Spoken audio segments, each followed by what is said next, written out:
Welcome to AM. My name's Richard Conway, and this is the platform for age group multisport athletes to showcase their journeys.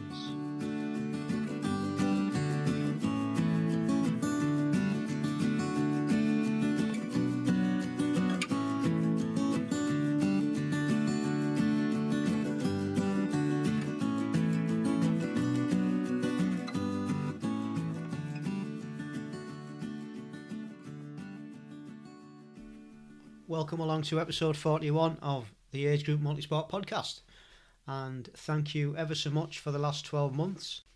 This is the last podcast of the year, and a big thank you for everybody who has supported and listened and took the time out to like and subscribe to our podcast.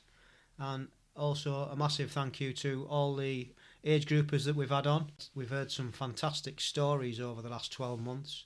And I've met some fantastic athletes. So it's been a good year. And on this episode, we're going to end with a bang, and it's age grouper Kathy Stringer, who's just back from a successful standard duathlon at the World Championships, where she finished on the podium and she got a silver medal, only seconds behind the winner. And that silver medal improves last year's position where she achieved a bronze. So onwards and upwards for Kathy. And Kathy tells us how she got into duathlon from a running background when her boyfriend and an injury persuaded her to have a go at cycling. And she liked it. So she put the two together and started racing duathlon. A good side story to Kathy's story is that she's just landed a new job for GCN, the Global Cycling Network, where she's going to be producing documentaries. So we'll have a little chat about that as well. So I hope you enjoy this one. And that's coming up. Like I said before, only a few days to Christmas now. Training's going okay. My base training and my endurance is building.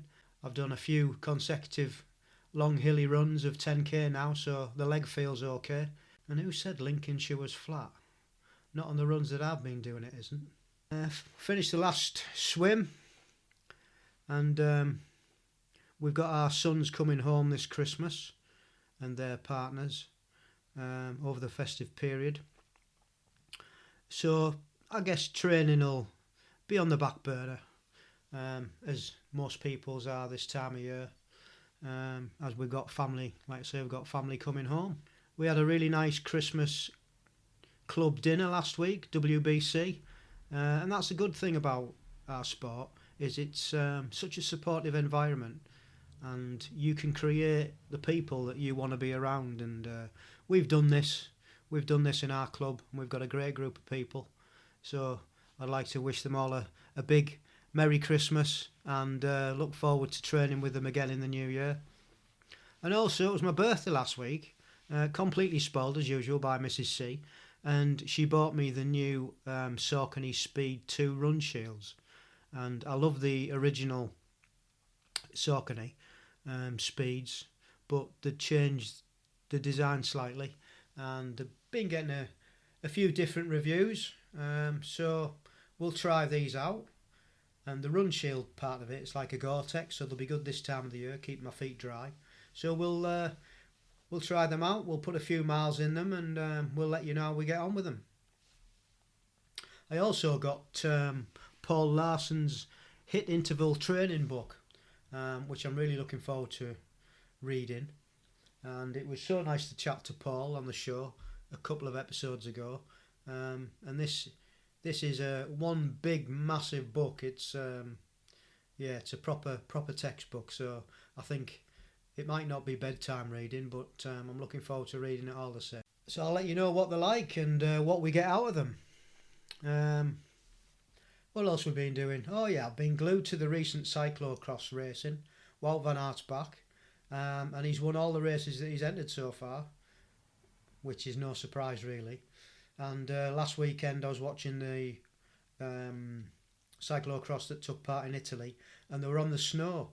And Tom Pidcock was taking part in it from Ineos. and they're trying to get the cyclocross event into the Olympics, hence in Italy on the snow. And they were just amazing how they stayed up. I mean, they slipped a little bit, but it was unbelievable the handling skills that these guys have got, and the girls as well. So I really enjoyed that. And the day before there was another race, which I can't remember where it was now, but it was a traditional cyclocross on the mud and the dirt, and the two British young girls did well. Anna Kay came third, and Zoe Backstead, she topped the podium out. Oh, that's right, it was in Essen. And yeah, so that was really nice to see the Brits coming to the fore. And I've also been watching the Vincent Louis documentary on YouTube about his Super League season last year. It's a great insight into the series, actually, and what goes into the racing. So there are a few things to seek out. Oh, and I'm going to add one other thing to that. The Sub 7 by Christian Blumenthal. He's got a documentary now. I think part 1's available to watch on YouTube. And that was really good as well. There's a group with them, I think 4 or 5 athletes, maybe more, that for the men they're trying to go Sub 7, and for the women they're trying to go Sub 8. So see if you can find that one as well, because that was a good watch. And finally, after the main interview, our life hack for this episode's about eating nuts as part of your daily food intake and the benefits of those. So yeah, and I think that's about it for now. So here's the main event, and we'll see you on the other side. Hello. Oh, hello. Hello. How are you? Yeah, good, thank you. How are you doing? Very well, very well. Awesome. Nice to see you. And you, yeah. It's Richard, isn't it? It is Richard, yes. Yeah. Thank you for agreeing to come on and take part. No problem at all. Thank you for having me on. What do you do as a job? Because I was intrigued by you saying you're really busy. So I'm actually a producer. Okay. So currently I'm working on a documentary. Right. I can't say much more. It's a documentary about horse racing. All right. So yeah, but I'm not sure how much I can actually say. Oh no, that's publicly. But yeah, a really big horse racing documentary. So yeah, really exciting. But yeah, and I'm starting a new job as of January. Right, exciting. What are you going to be doing? So that's super exciting as well. So I'm actually going to work. Have you heard of Global Cycling Network? I have. Yes. Yeah. So I'm going to work for them on their GCN Plus documentaries. Okay. Yeah. Which goes because they've actually got massive now. I remember when they were just literally a YouTube video, and then they've grown exponentially, and it's just, and now they're part of Eurosport, or they've taken over Eurosport or whatever. Because I'm a massive cycling addict, and used to watch all the videos that they put out, and when Simon was doing it, and the two guys are now commentating on Eurosport as well, which is really cool. Yeah. So I think that investment came a few years ago. And they got the big investment, and now, as you say, they sort of do all the race reviews and commentary and stuff, don't they? I'm really excited. I feel like I've sort of moved into an area that obviously I'm so interested in as well. And I'm going to be making documentaries and researching stories that I probably do in my spare time anyway. So it's really cool, and I'm hoping that I'll get to go out on the shoots and actually get to see, like if you go and do, I don't know, some of the best hills in the UK or the best cycling routes, I'm hoping that I'll obviously get to go on some of those trips and actually see them in person. Might have to try and take my bike. Absolutely, yeah. Make the most of it. Might even give you one. Fantastic. Oh, well, congratulations on that.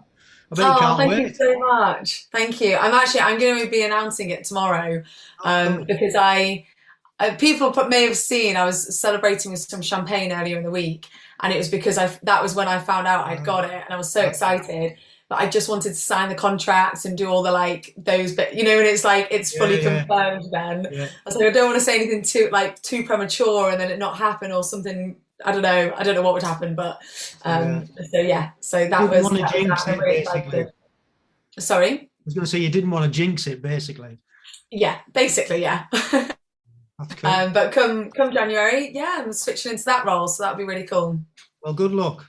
Thank you so much. Thank you. I'll be looking out. Look, you'll have to let me know what you're doing and what you're working on. I'll look out for it. Yeah. Oh my God, definitely. Well, I'll be posting all about it. And as much as I can, if I don't know how much they allow yet. I've kind of got to, but like, you know, if I can do behind the scenes and show you kind of what goes on shoots, you know, it'll be really good. Because in the past I've done it with horses, but obviously it's not really my audience. Like I've had the odd few people who are really interested in horse racing as well, and they've sort of taken an interest. But I feel like, as you've heard of GCN, I think a lot of people have who are. And if you haven't heard of GCN, you may have heard of GTN. I think I'm hoping that everyone will really enjoy sort of the content and what I'm doing. And it'll be awesome because I'll be able to ask people questions about the kind of content they want to see and what they're interested in. And almost, I've kind of got like the audience that we're interested in at my fingertips on my phone. So it's great. Good. Well, I'll look forward to your progression and see what comes out. It'll be great. Thank you. So again, thank you ever so much for doing this, and welcome to AMP. Much appreciated, because I've had quite a few people reaching out. I've put out a few messages saying that I need guests. This is the 41st that we've done. Wow, okay, since it started in lockdown. But it's all like initially I had loads of people want to come on, and it wasn't a problem. And it sort of dried out for whatever reason, don't know. Because everyone started getting busier again. Possibly, it could well be. But I've had quite a few people interested, but they get to a certain stage, like the email, and they either don't bother, or I don't know what the reason is. But so really, really appreciated that you've took time out and come on. No problem. No problem at all. So. Kathy, if you'd just like to give us a little bit of background on yourself and your history growing up as a kid, what you used to do sporting wise, up to how you come about getting into the mad world of multisport, really. I know. I never thought I'd be in this position. I honestly didn't. So it was actually my dad got me into running from quite an early age, and I had 3 older brothers as well. So they were all going to the athletics club before me, and I obviously was still having to go training. I was still having to sit in the car and go and watch them. So as soon as I was old enough, which I think I was 9 when I first joined an athletics club, I couldn't wait to join in, because as I say, I'd watched my brothers do it for years before I got to do it. So from the age of 9 until I'd say about 16, 17, I ran for my local athletics club, which is Vale Royal, and absolutely loved it. My running friends there became like my second family, and I used to compete at quite a high level. I ran for my county, and we did quite well in the nationals, especially in the cross country and the road relays. We had a really strong team of girls sort of my age, so that was great. And I absolutely loved it. And then obviously from teenager went to university, and at university joined the athletics club there, and did a lot of running. Got to go to the Bucks track and field when it was held at the Olympic Stadium before the Olympics. So that was super exciting, and it was those sorts of opportunities that kept me going. I just kept thinking, like, if I was to quit athletics, or if I was to stop running, these sorts of opportunities wouldn't come to me anymore. So they were it was that and the friends that kept me going for all those years. And then sort of in my early 20s, I did a master's degree in Bristol, and that's where I met my then boyfriend, and he was a really keen cyclist. So the two of us almost like, I sort of introduced him to running and he introduced me to cycling. And I was very lucky. He was the one who bought me my first ever road bike, which is the one I still ride now. Huh. And I was terrified. So when I was a kid, I actually fell off my bike, and I only pressed the front brake. So my front wheel stopped, and I just went straight over the handlebars. cut my chin open, had stitches in my chin. And so I'd always, like, I was just really nervous on bikes ever since that point. And I always thought, I'll never get on a road bike again. They're too skinny. They're too scary. And yeah, anyway, he bought me this bike. He was like, come on, we're gonna get you on this. So I first started riding it just in Converse and jeans. Like, I didn't look the part at all. Didn't have a clue what you were supposed to wear. Just sort of went round the park on it. And then slowly but surely started to really enjoy it. I'm a bit of an adrenaline junkie. So as soon as I started enjoying myself. And then I kind of went from the park to then commuting. So, and I lived in Bristol, but I commuted over to Chepstow. And so it was quite a good route because you kind of went over the Severn Bridge and it's a proper cycle lane and stuff. Yeah. So I was quite lucky, and it was a good distance. It took me around an hour there and an hour back. So it was, it was doable on not loads of cycling fitness. And yeah, just built it up from there. So I started commuting, and then started commuting almost, week in, week out. It went from being a rare thing to almost every day. And then, eventually sort of thought, is there an event? I'd never heard of duathlons. I'd heard of triathlons, and I knew exactly what they were. Didn't have a clue what a duathlon was. And it was actually a friend said, you do know there's this event where you can run and bike. Because at that point, I had no interest in swimming. Didn't have time for it. Just swimming's not my strong point, so I just wanted to stick to what I knew. And yeah, so I entered my first duathlon thinking, what is this, what have I signed up for? Won my age group in the first event, it was at Alton Park near here. And I mean, the running I was so comfortable with. I'd ran since I was 9 and I'd competed since I was like 10 or 11. So I knew exactly what I was doing. It was just the cycling was completely alien to me. But I got through it, and I did quite well. I remember my splits were really sort of even. I was really consistent on the bike, and that sort of gave me, it was quite promising really that I was able to do that. And anyway, loved the experience, did quite well. And then, just thought I want to carry on. I thought I'm quite good at this, so I don't want to drop it. How did you first feel when you first ran off the bike then? I don't think anyone will ever forget that, will they? It's like burnt into my memory. So I actually remember the feeling, because as well, it was a really awful day, and which I swear people always say it is at Alton Park. You always get quite a lot of wind and there's rain. And I remember saying to someone, I feel like I've got no feet. So my feet had I had like that jelly leg feeling, but then I'd also lost all feeling in my feet because it was so cold. And when I came to run, I felt like I was running on wooden pegs. Yeah, it's awful, isn't it? Wooden legs. I was just hitting the ground with a stump sort of thing. It was really, really odd because I'd never trained either. I'd never trained for that transition. So yeah, that definitely, that was a shock. Yeah, cool. I thought it would be. That's why I asked the question. yeah. I mean, it's still not great. I don't think you ever truly get used to that feeling. I mean, it's certainly not what it used to be now that I do more training geared towards duathlons. But my God, yeah.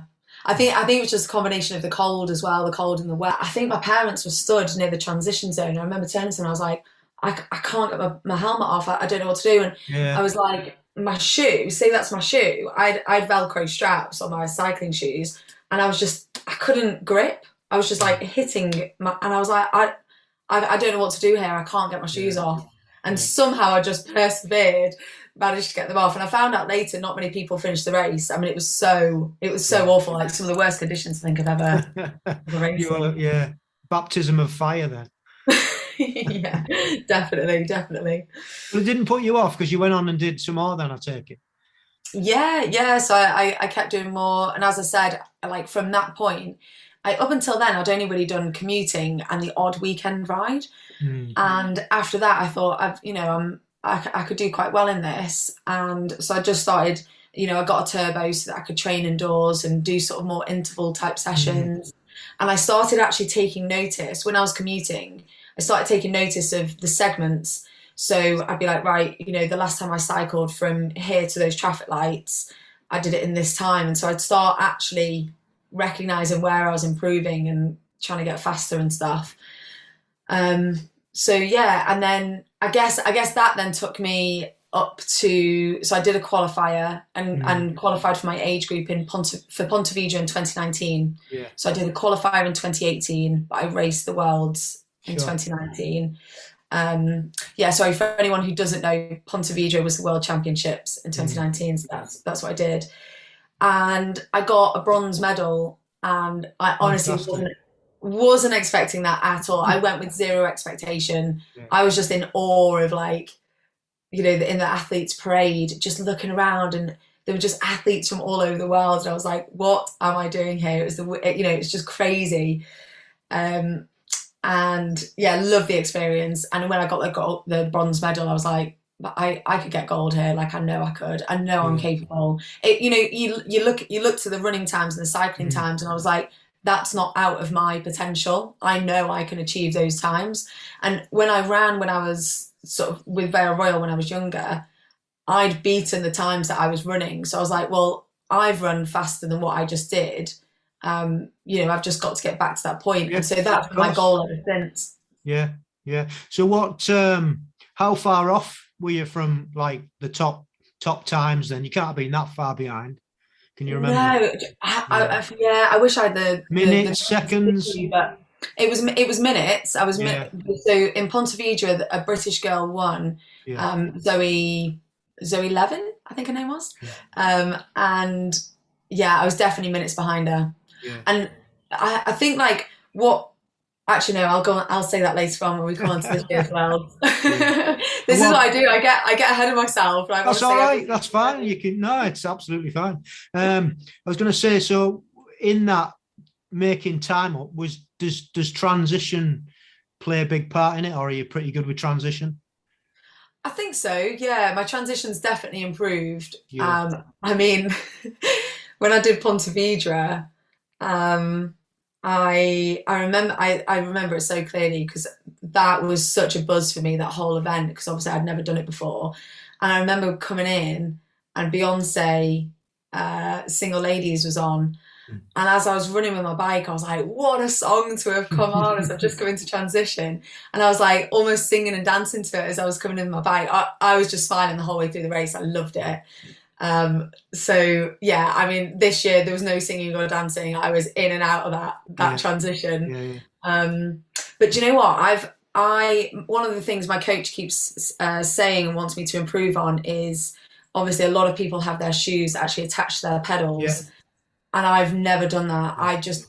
I'm not confident enough. I'm not brave enough. I don't know how people do it. And I've practiced a little bit. So I've practiced clipping in with one foot and swinging my leg over. And I can do it. I can do it. But running and jumping on and then attaching my bike in. And I often find at our level, just to give an example, even this year at the Worlds, the girl who, she did beat me, to be fair, but it wasn't in this. We sort of came out of transition. She was just ahead of me. This is T1, so first transition. So we'd come in, grabbed our bikes, and we were running out. And I was just behind her. And she jumped on. And I obviously took a little bit of time. I had to stop, put my leg over, clip in, and go. But what I find is that, if you're not as good as like the professionals at it, she then, as she was trying to put her feet in her shoes, I overtook her. Yeah. And I just find that for me, I'm so confident in doing that, like putting my shoes on, running out, jumping on my bike and just go. And I find that a lot of people, if they're not super quick at getting their feet into their shoes, I don't see the benefit in the time. Yeah. And for me, just the stress of having to elasticate my shoes and doing all that, to me, it's just too much faff. I'm like, I just want to put my shoes on and go. Yeah. So I think it's what you said earlier, isn't it? Yeah, I think it's what you said earlier. It's one, it doesn't really matter what you do as long as you're comfortable with it. And two, you can improve your time now by practicing that. having your shoes on already, but you've got to like practice and practice and practice. But then you don't put that in a race, and especially not in a grand final, till you're ready. You know, because that would be, it doesn't make any sense, does it? You've got to be really slick. I mean, you can even watch the professionals doing the triathlon, and it's chaos. When they're trying to get on the bike, you know, it's like absolutely chaos. And that's their living. They're doing that for a living, because everything just goes to shit, doesn't it? When you're running through, the red mist comes down, you're running through, you're all over the place, you know, and it's like, you've got to stay calm. And to do that takes some, you know, you've got to slow down basically to speed up, haven't you? And so you're right. I think you've got to stay with what's comfortable. Yeah, and I think you've sort of hit the nail on the head then, where it's in the race scenario. Your mind, like, you can't expect your mind to work in that race scenario like it does in training. So even if you practice it 15 times in training, you think, yeah, I've got this, it will be so different in a race. So my advice is, if you're going to do that, you have to practice it in every single race that year before you get to the World Championships. Absolutely. And I only swapped to road cycling shoes early last year. I was still in my mountain bike cleats, because that's how like terrified I was of like the mountain bike cleats. You've got it on both sides of the pedals, whereas road you've only got the one side. And so that I'd only transitioned to that early last year, and I was like, oh no, this is all just too much for me. And I just thought, I know what I'm comfortable with, and I've done it in every single race, so I know what I'm doing. So there is room to improve there, but which is good, isn't it? I mean, that's good, and it gives you encouragement that actually that top spot's achievable. You know, you've got even little things like that you can improve on. So I mean, you've done absolutely marvelous, considering that, you know, you've only just got into it. And I know you did your first one in 2016, but to get this far and get on the podium twice is just hats off. I mean, thank you. It's really, really good. So going back a bit, so how did you find, you've done quite a lot of duathlons, how did you find out about Agegroup? I think it was just through word of mouth. I found, like, so the first duathlon I did, the one I spoke about earlier, everyone was so friendly, everyone was so lovely. And this is one thing I love about Agegroup and Multisport. Like, I've made so many friends this year, and even on Instagram and the community on there, like, I just find the second you get to a race, everyone's like, oh hey, like I think I've seen you before, and everyone just chats, and I think that's really nice. And the first duathlon I ever did, I honestly, when I say the cycling element and all that was alien to me, I honestly didn't know what I was doing. I turned up and I didn't have a race belt, and I mean, I was just looking at everyone's bikes. Like, at that point, I didn't even know what rollers were, and there were people outside their cars on rollers. Like, this is how I honestly wasn't part of the cycling world at all. It was my boyfriend's world, and he introduced me into it. So I was looking at it, I was like, oh my God, what is that? Like, what are they doing? Is that warm up? I just didn't understand anything. And I remember this guy came up to me. I was with my parents, but he came up to me and he was like, you all right? I was like, oh, I don't know what I need. I don't know what to do. He's like, look, I've got a spare race belt for you. Have this. And he just gave it to me. He was like, yeah, have my race belt. I've got 2 of them. He's like, right, put your number on your back seat post and do this and do that. And then follow me. And he stood with me in the queue. He showed me how to rack. And he just taught me through the whole thing. And I just think you meet people like that. And I think it was somebody it may have been somebody at the podium, you know, when I went up to get the medal, and I think somebody may have said to me, you do know that you could qualify, because you can only qualify if you're pre-registered. So although I could have qualified, I hadn't registered my name to be in the mix. So I couldn't actually do it that year. But I think somebody said, if you'd have registered, you could have qualified to do, and I was like, I could have what? I could have qualified to represent GB. Like, what? And so after that, I looked into it, and obviously signed up to become a membership of British Tri, and went from there. So cool. I think it was just the friendliness of everyone around me. Oh, it is. I mean, there's nothing like it. It's like everybody wants you to do well. Yeah. And I think that feeling that you felt on your first one, everybody goes through that. You know, it's just part of the learning process, isn't it? It is, yeah. And I think, like, you know, like my advice always to people is like, just turn up, because it's almost the hardest bit, is just to arrive, get your bike out, because you are just looking around. Like, I'm so comfortable now, but I still remember that feeling of looking around thinking, everyone looks like they know, you know, they all look like they know what they're doing. Yeah. They're all getting their bikes ready. They're pumping up the tyres. They're on rollers. Look at their race suits. They've got like aero socks on. They've got these teardrop helmets. And I just turned up with my little road bike and my little helmet. And I was like, what am I doing here? I was like, I've got real like imposter syndrome. But yeah, like, look, 5 years later, and I'm doing podcasts to inspire other people to come along. So yeah. It's crazy. It's cool. It's so cool. So after your first medal at Pontevedra, you've since won another. Tell us about that. I have. I've got it here. Let's have a look. Oh, very nice. I've seen pictures. I've seen pictures of it. Yeah, that's pretty cool. So yeah, and then it's got obviously like the event on the background. Yeah, that's nice. Nice. Really, really lovely medal. So this year the event was postponed. I think it was twice in the end. So it was supposed to be in 2020. It got postponed to 2021. It was supposed to be in Almere in the Netherlands. In September, and then it all just did a U-turn, and we ended up in North Spain in November. So there was a lot of question marks as to whether it would actually go ahead. Like, I don't think anyone got their hopes up until it was actually, you know, we were actually on the plane going. But yeah, so this year I managed to get silver in my age group, but also, and this is the bit I think I'm most proud of, it was like a second overall. And that's what I was going to say earlier when I said I was getting ahead of myself. I remember in Pontevedra thinking, God, imagine winning the entire thing. I was like, that must be amazing. Like, and this year when I was at the top, I was like, where is everyone? I don't think I should be at the front. There should be people I'm chasing. Like, what's going on?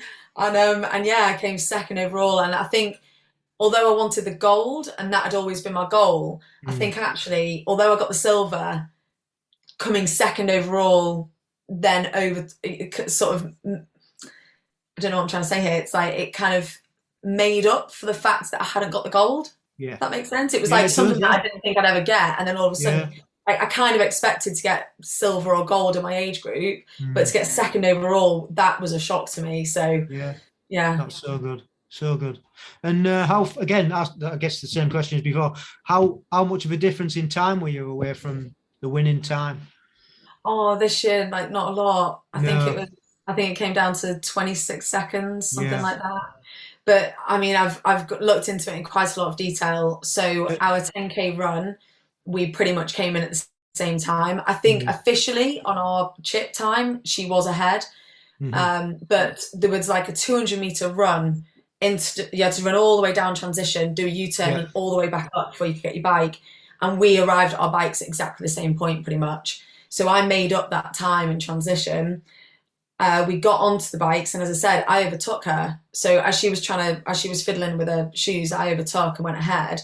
And then I'd say a couple of kilometres in, she overtook me, and we're not allowed to draft in the standard distance. Sure. So, and if you're doing that thing where you overtake, they overtake, you overtake, you can actually still be penalised for doing that. So I thought, right, I'm going to hang back, and I'd prefer to be chasing than to be ahead and thinking, oh my God, I don't know where they are. Like, I prefer to be able to keep my eyes on her. And in the bike, we were like cat and mouse. So on the hills, I felt like I was a little bit stronger and I'd sort of catch her. But then on the flats, she would just fly. And it was 2 laps, and she was never out of my sight. But by the time we finished, I think officially she was 36 seconds ahead. I think that's where she made up most of her time. Then T2, she was sort of just running out as I was wrecking my bike. So she did start that 5K, a bit ahead of me. And then we pretty much ran exactly the same 5K time. But we ran basically the same 5K time. But as she finished, I think she just like went to the finish because it was like didn't want to even think about the fact that I'd sprint past her or something. So she just went for it. Whereas when I came around the corner, she'd crossed the line, and I was like, okay, there's no sprint here. I can just enjoy the moment. And so I ran past all the spectators and high-fived them all. And, put my arms up and did all, and just like sort of cherish that moment. I just wanted to enjoy it. So my time probably looks a bit slower there, but if I'd have come around the corner and been sprinting, then yeah. But and then in transition, when you look at the times, so overall, I think 10K we were the same. Transitions, I was 22 seconds faster. The bike, she was 36 seconds faster. And then in the last 5K, she was technically a little bit faster, but really, I mean, 15, 20 seconds was in it. Yeah. And honestly, I'd prefer her to have just annihilated me. I'd prefer her to have got in the head. And then there'd have been no what's ifs, buts, all of that. It'd be like, oh, she was better, fine. But honestly, I think we're the exact same athlete. I think we're almost the same, sort of got the same level of talent, but then she just had that extra thing on the day. And well, it happens, doesn't it? Was ever slightly stronger. Yeah, well, that happens, doesn't it? Yeah. And you know, it's something to work on, and absolutely. I know it's my bike that I need to work on now. So so it just gives you the impetus to try and keep going and get better on the bike and hone everything else. Obviously, your running's not a problem, and your transitions you think we've got nailed. So yeah, it's just that winter bike training will get you where you need to be. I'm sure it will. So, yeah, exactly. So, and it was one of my friends said, it's better to get silver because you'll never get complacent. Well, yeah, there is that. Yeah, there is that. Yeah, yeah, true. That's what I'm saying to myself to keep myself happy. And you've got loads and loads of years ahead of you anyway to get that goal. Yeah, and that's the other thing. You know, there's Alex Doherty who won the men's this year. He overall and age group. Yeah, I think it was his 6th year doing it and trying. And yeah, when you look at somebody like that who's kept going at it for years and years and years and has finally achieved it, I just think, I've got nothing to complain about. I've got a bronze and a silver, and I've got the gold. I've got the full collection. Then that's another nice thing to have, absolutely, isn't it? Yeah, like Johnny Brownlee. Yeah, exactly. Just like that. Just like that. I only bring that up because I was listening to a podcast he was on today, and he was talking about having the full set of Olympic medals. But I digress. The full set of duathlon. And you know, I think another thing that I'm so grateful for is I know a couple of people who were supposed to be going and months out got injured or couldn't do it, you know, had a nasty bike crash and weren't actually able to even make the event. And for me to be able to turn up, and I did get an injury in the summer, but by the time I got to Spain, I was feeling pretty good again. Like I was almost back to really where I was. And yeah, to just be able to go, and the race went so perfectly for me. Like, you know, me and my coach spoke through a race plan for the 10K run, and I executed it exactly how I wanted it to. Transitions, I was the fastest out of anybody in my race, so I couldn't have done anything more there. The bike obviously needed a little bit of help on, and then the 5K, I literally just gave it everything. So the race it couldn't have gone much better. And I didn't get a puncture, which is always my biggest worry. You know, nothing went wrong there. I didn't get lost on the course. There's so many factors that can go wrong in these events. And all of that went really smoothly for me. And I was like, do you know what? At least after all this hard work, after all the months of training, at least I gave it my best shot, and I'm able to say that. And then obviously to get the medal and stand on the podium is like the cherry on. Lucky that I was even able to give it my best shot. Yeah, absolutely. So let's move on to the other questions that we've got. So, what's your favourite bit of kit and why?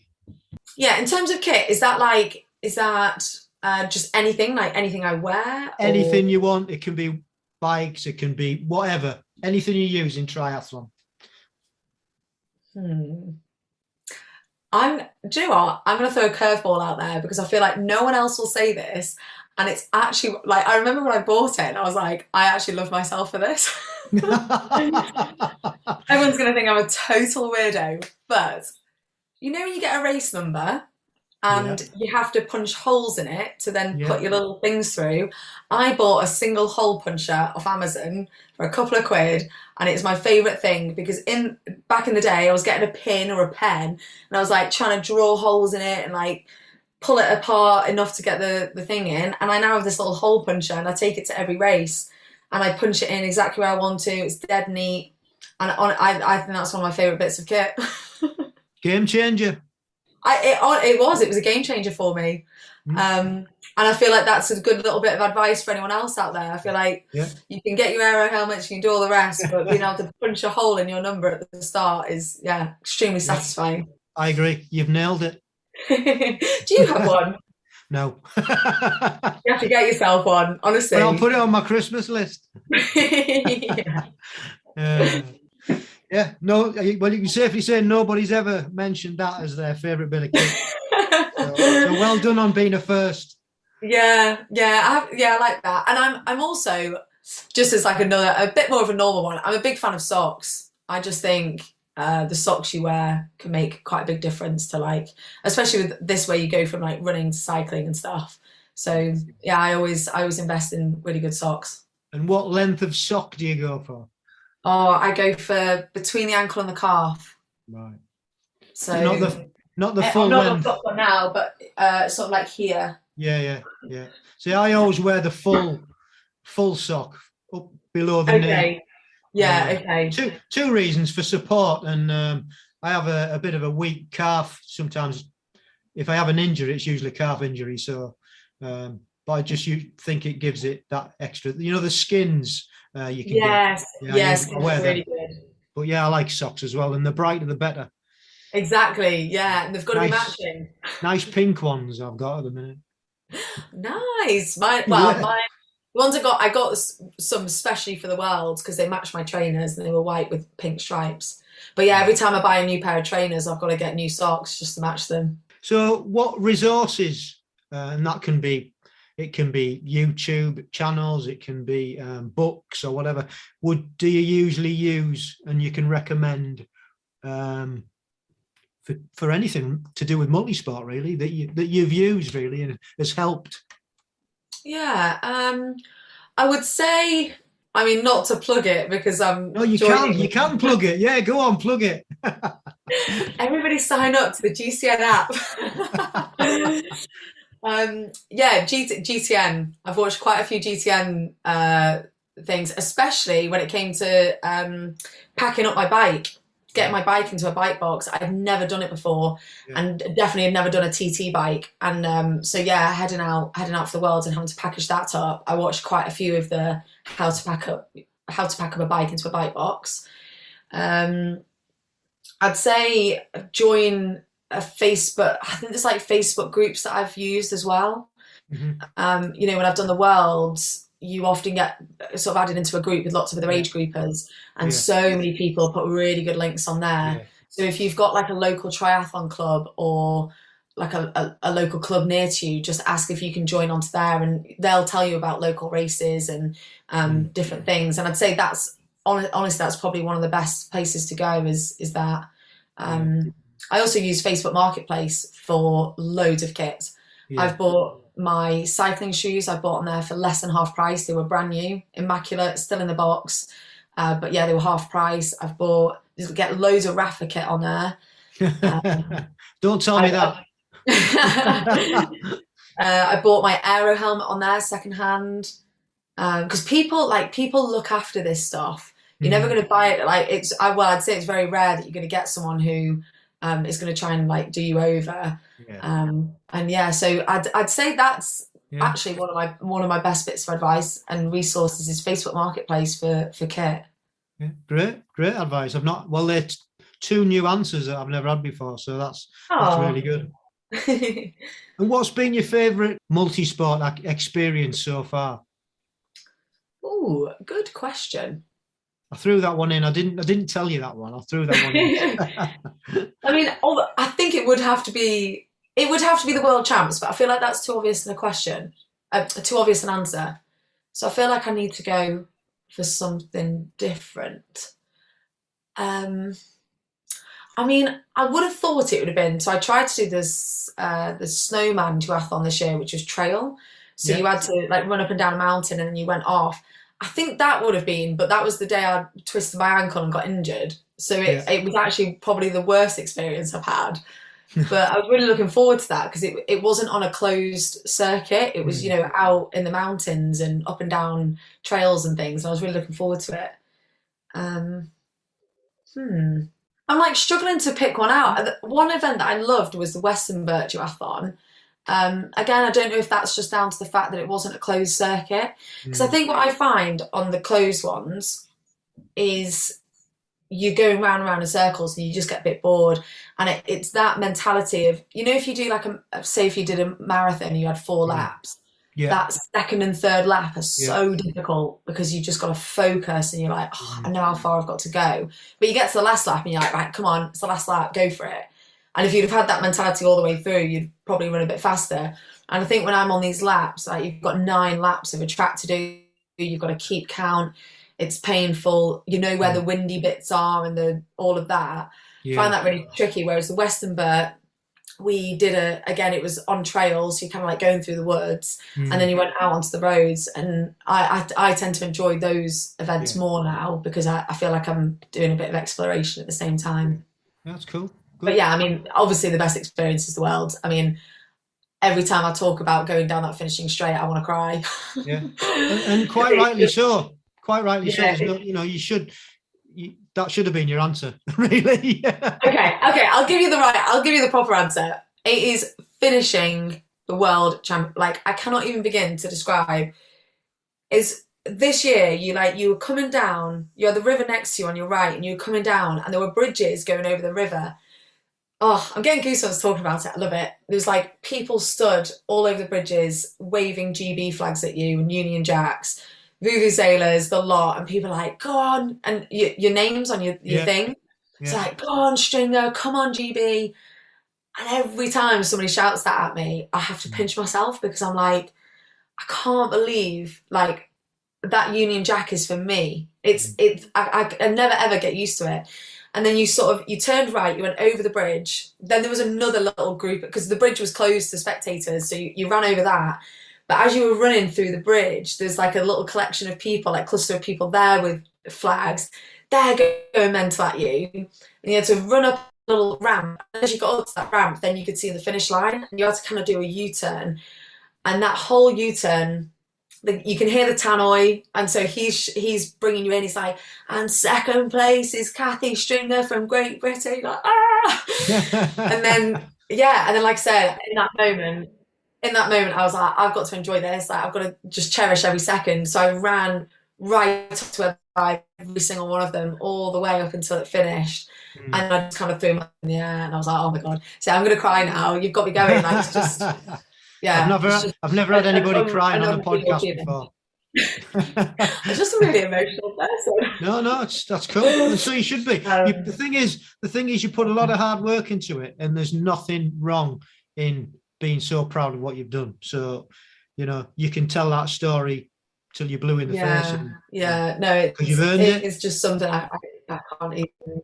Yeah, what advice would you give to anybody wanting to get into triathlon and anyone in triathlon who wants to go and try and qualify for age group?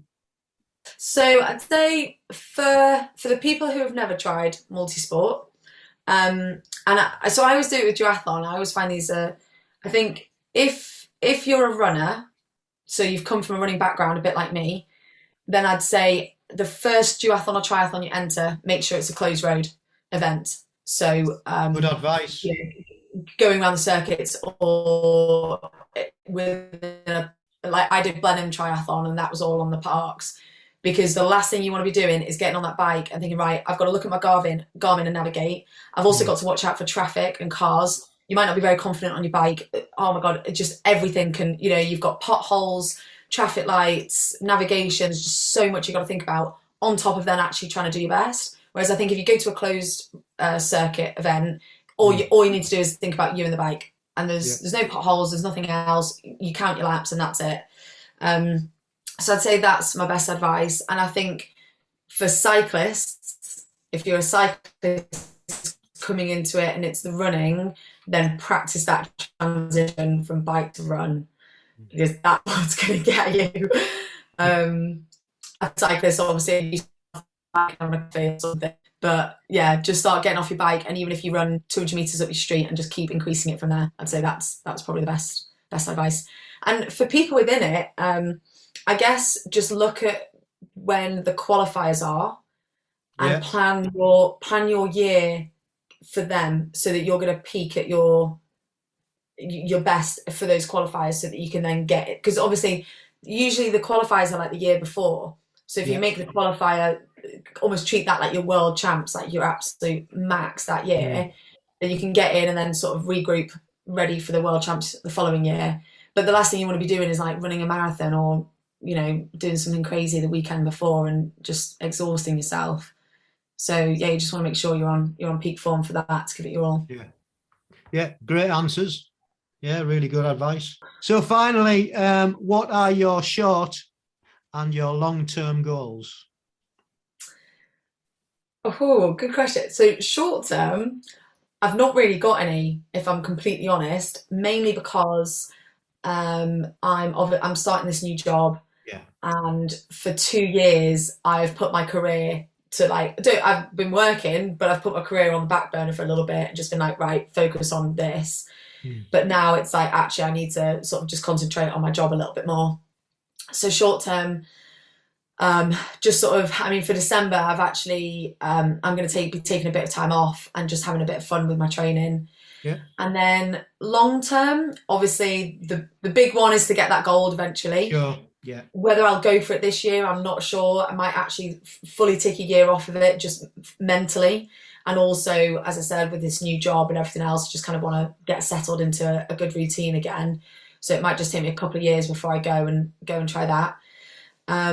One thing I would love to try this year is the Powerman duathlons. Yeah. So obviously you've got Ironman for triathlon. Powerman is the equivalent. So I think it's a 30k run, a 120 kilometer bike, and then a 10k run.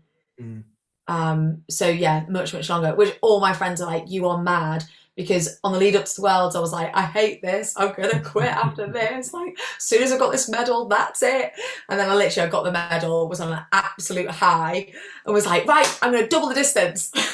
And all my friends were like, we thought you were gonna quit and now you're going double the distance. I'm like, yeah, but you know, you forget about all that once you've done the race. You do, yeah, it's true. Which is so true, you really do.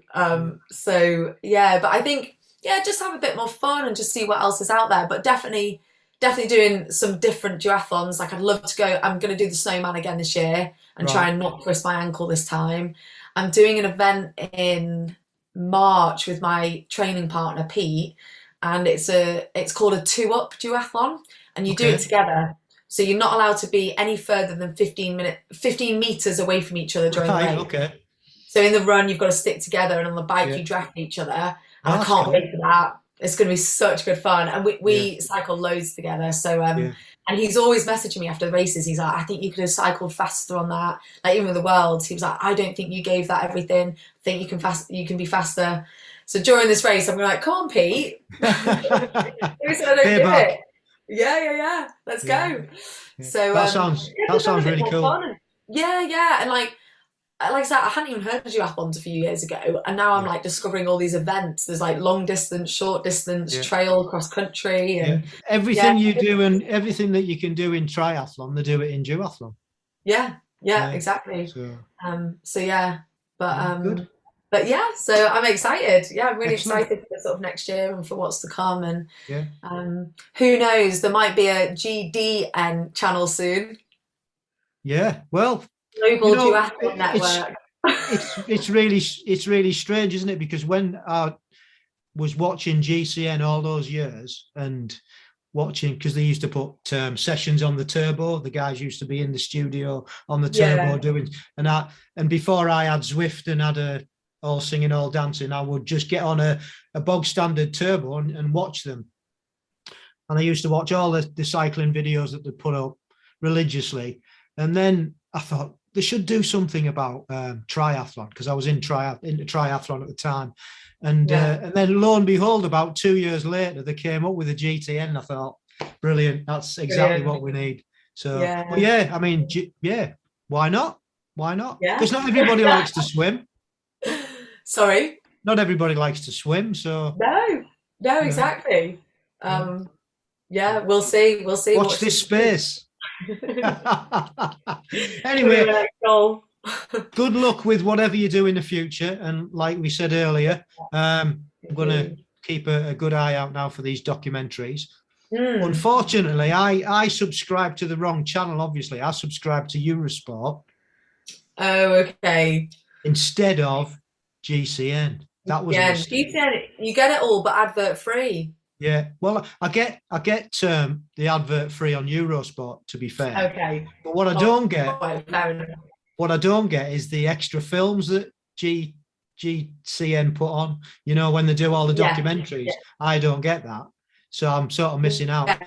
Yeah. So what I'll have to look at is bin in Eurosport and getting GCN instead. So it's been lovely to chat. Yeah, and you, thank you so much. No, it's a pleasure. Thank you ever so much for coming on. It's been lovely to meet you. I'm sure you'll be inspiring people when they've heard this. Can't do anything but with your enthusiasm for it all. And good luck in what you do in the future. Oh, thank you so much. Really appreciate it. It's a pleasure. And yeah, hopefully we can get more people into the multisport world. Absolutely. Well, what a great story that was from Kathy, and what a lovely, lovely person she is. Bubbly and funny. Really enjoyed chatting to her. So really, really good luck in the new year on your new job, Kathy. And I'll be looking out for the documentaries that you're going to be producing. I hope it all goes to plan. And good luck with the future in multisport. I'm sure you'll get to that top podium sooner rather than later. I think it's inevitable, really, with the ability that you've got and the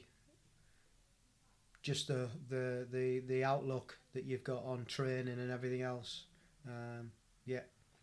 No doubt about it. So right, on to the life hack.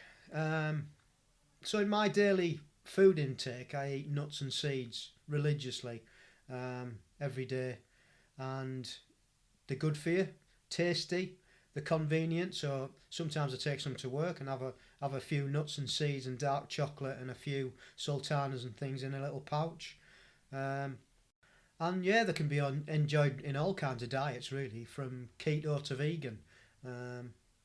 And despite being high in fat, they've got a number of impressive health and weight benefits. They're also low in carbohydrates and a great source of several nutrients, including vitamin E and magnesium and selenium.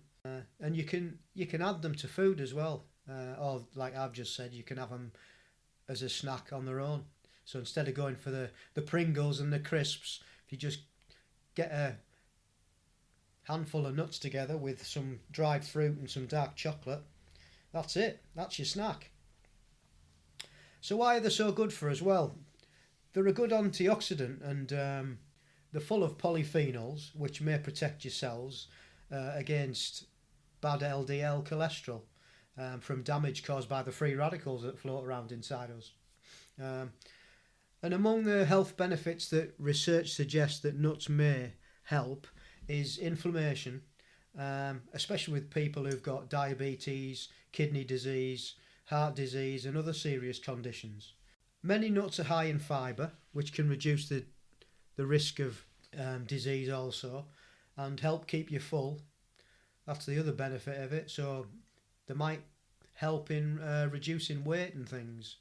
And they also supposedly help improve your gut health. And obviously you can eat them whole, or you can have them in butters. You can have them chopped up in your food, and you can toast them. You can roast them. All sorts of stuff to do with them. And they're easy to store, and you can store them at room temperature, or you can even put them in the fridge or the freezer to keep them fresher for longer. And they're just really good and really healthy. So I think if you don't have them as part of your diet, I think you should seriously just start adding them and taking out some of the not so healthy stuff and just replace them by nuts. So yeah, that's what I do, and I hope that you'll try them. Oh, and I'll just add to that, the nuts that I eat are walnuts, hazelnuts and pecans. Yeah, I think that's it. Cashews maybe sometimes, but I think that's generally it, yeah. So have a go, see what you think. And that's it for episode 41. Thank you ever so much for tuning in and listening. Much appreciated. Please head over to Apple Podcast and leave us a review. You can subscribe to our channel on YouTube. If you wouldn't mind doing that, it would be much appreciated. If you want to drop us an email, go over to agegroupmultisportpodcast@gmail.com and just drop us a line. And if you want to come on the show, if you're an age grouper, again, just send us an email or DM us on Facebook or on Instagram. Our Instagram account is amp_1967. You'll find us at Facebook at ampgb and on Twitter at Age Group Multisport Podcast. And like I said, we've got our own YouTube channel now, and that is ampgb.